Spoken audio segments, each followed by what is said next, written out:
¿Cómo se financia una campaña política con dinero del fentanilo? ¿Es posible que un gobernador en funciones tenga un sueldo pagado por el crimen organizado? El 29 de abril del 2026, el Departamento de Justicia de Estados Unidos formalizó cargos contra Rocha Moya por narcotráfico y conspiración con los Chapitos. Además, solicitó su detención provisional con fines de extradición. Este realmente es un hecho histórico para un gobernador en funciones.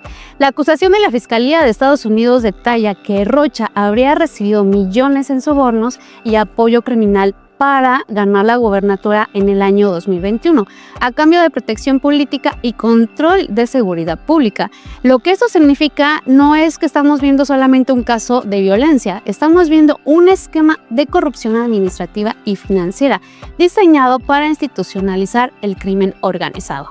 Bienvenido, bienvenida a un episodio más. Yo soy Teresa Costa, contadora forense y creadora de este proyecto que busca concientizar sobre los delitos que atentan el patrimonio, la reputación y la libertad de las empresas y de las personas que las rodean. Y te invito a ver este episodio no como un tema de política, sino como lo que realmente es, un ejemplo perfecto de cómo el poder puede construir una narrativa mientras la verdad se vuelve cada vez más difícil de comprobar. Porque cuando un gobernador aparece en el centro de una crisis, la pregunta no es qué pasó, la pregunta es qué nos están dejando ver y qué no.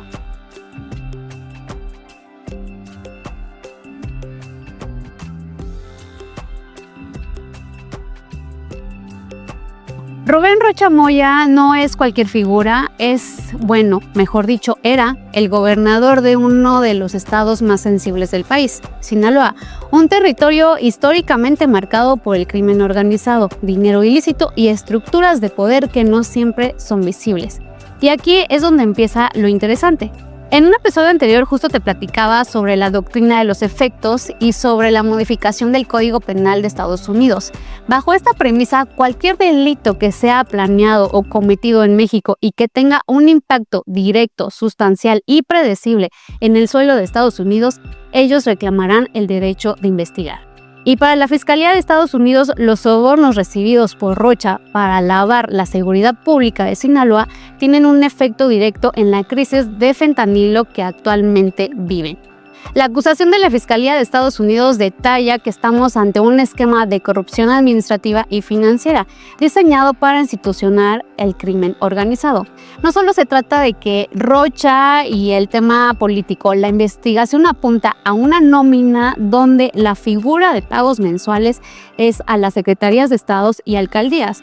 Como contadora te digo, esto no solamente es un tema de delincuencia, es una ingeniería de sobornos donde el presupuesto público y el dinero ilícito se vuelven indistinguibles. Hoy Rocha Moya se encuentra en una solicitud de detención provisional con fines de extradición y una licencia al cargo que lo deja sin fuero. Al seguir la ruta del dinero que el Departamento de Justicia ya tiene mapeada, como contadora, justo precisamente cuando audito un fraude, lo primero que se busca es un patrón de recurrencia. En el expediente desclasificado por la Fiscalía de Nueva York no vemos patrones aleatorios, sino vemos una nómina corporativa.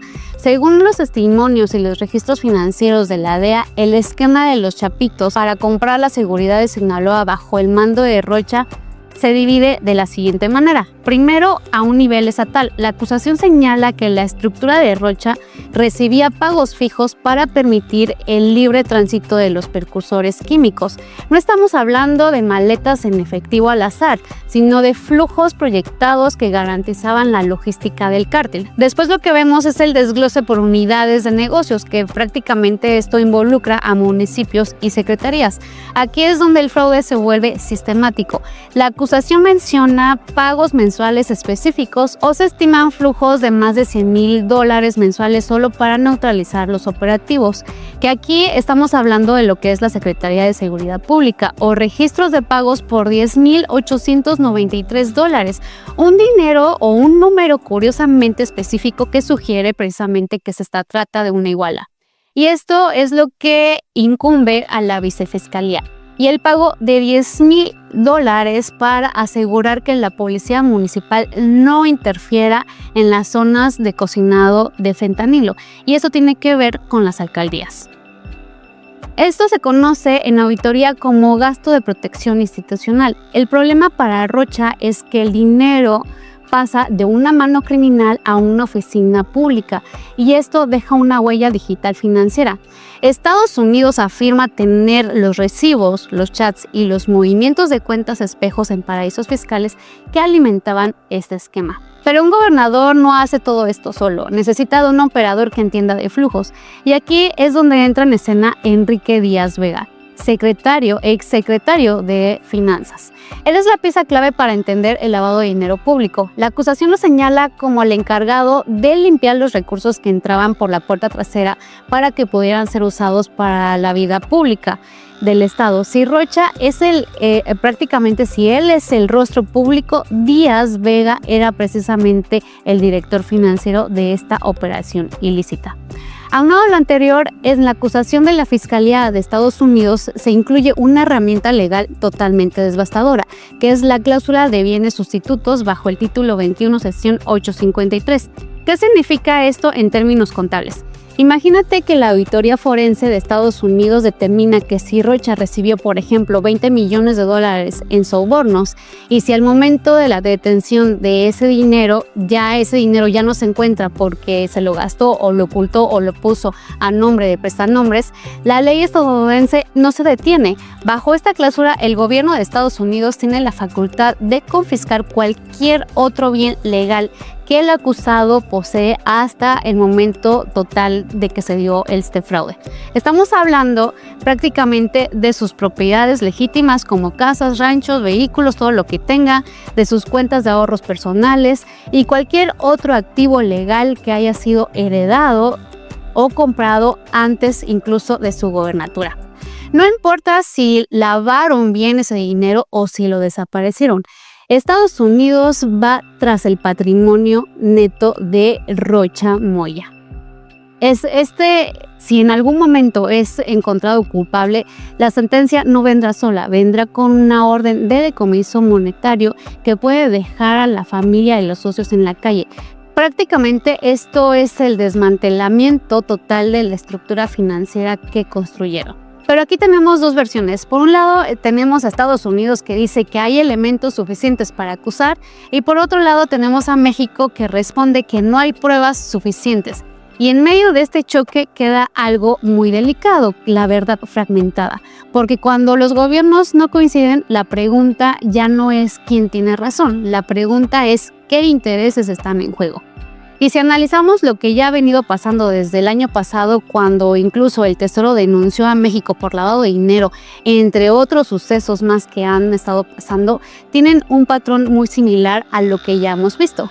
Primero que nada, aparece una acusación internacional, después se activa una narrativa de defensa, después se divide la opinión pública y el sistema entra en modo de contención. Mientras tanto, la información real se vuelve inaccesible y ahí es donde ocurre el verdadero riesgo. No es lo que sabes, sino lo que nunca se va a poder comprobar completamente. Porque prácticamente no es casualidad que, primero que nada, están aumentando las acusaciones, suba la presión internacional y empiezan a aparecer nombres de alto nivel, que esto es prácticamente una señal de un sistema bajo tensión. Para cerrar este análisis quiero que hablemos de lo que realmente nos importa a todos. ¿Cómo es que esto nos afecta realmente a todos nosotros como mexicanos?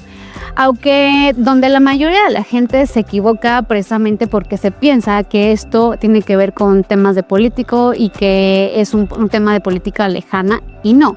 Esto nos afecta a todos en 4 niveles muy reales. Primero que nada, el dinero y el sistema financiero. Cuando Estados Unidos mete a este tipo de acusaciones, empieza a ver a México como un riesgo financiero. ¿Qué pasa entonces? Hay más vigilancia en transferencias, más bloqueos o revisiones bancarias, más presión a bancos mexicanos y los bancos se ponen más estrictos incluso para abrir cuentas bancarias, etcétera, etcétera. Y aunque no lo veas de inmediato, pero poco a poco mover dinero se vuelve más complicado y más caro. Otro de los temas que impactan es en el tema de la inversión y de negocios. Los inversionistas no analizan emociones, analizan riesgos. Y cuando ven esto, que un gobernador está acusado con temas del narco, automáticamente piensan qué tan seguro es invertir ahí. El resultado, pues menos inversión extranjera, proyectos detenidos, desconfianza en ciertas regiones. Otro de los temas que impactan es en el tema de la soberanía y el poder. Ese es el punto más delicado porque Estados Unidos acusa a un político mexicano, entonces esto quiere decir que está interviniendo indirectamente en la política interna. Y México tiene dos opciones: actuar y validar lo que dice Estados Unidos o resistirse y generar conflicto. Y ninguna de estas dos opciones son limpias. Y el otro tema es la incertidumbre, porque prácticamente pues esto es el peor escenario, esto es lo más peligroso de todo, porque pues es que no sepamos la verdad, es que hay dos versiones oficiales, ninguna coincide y ambas tienen poder. Esto genera algo muy específico: incertidumbre sistemática, y en este tipo de entorno las reglas no son claras, el riesgo no es visible y las decisiones se vuelven más peligrosas. El caso de Moya es un recordatorio de que la corrupción y el lavado de dinero y todos los delitos económicos no son delitos sin víctimas. Las víctimas somos nosotros, los que trabajamos, los que pagamos impuestos y los que queremos un país donde los números cuadren a favor de la gente, no a favor de la delincuencia económica. Yo soy Teresa Acosta, déjame saber qué opinas de este caso en los comentarios. Gracias por escuchar, nos vemos en el próximo episodio de La Mujer del Fraude.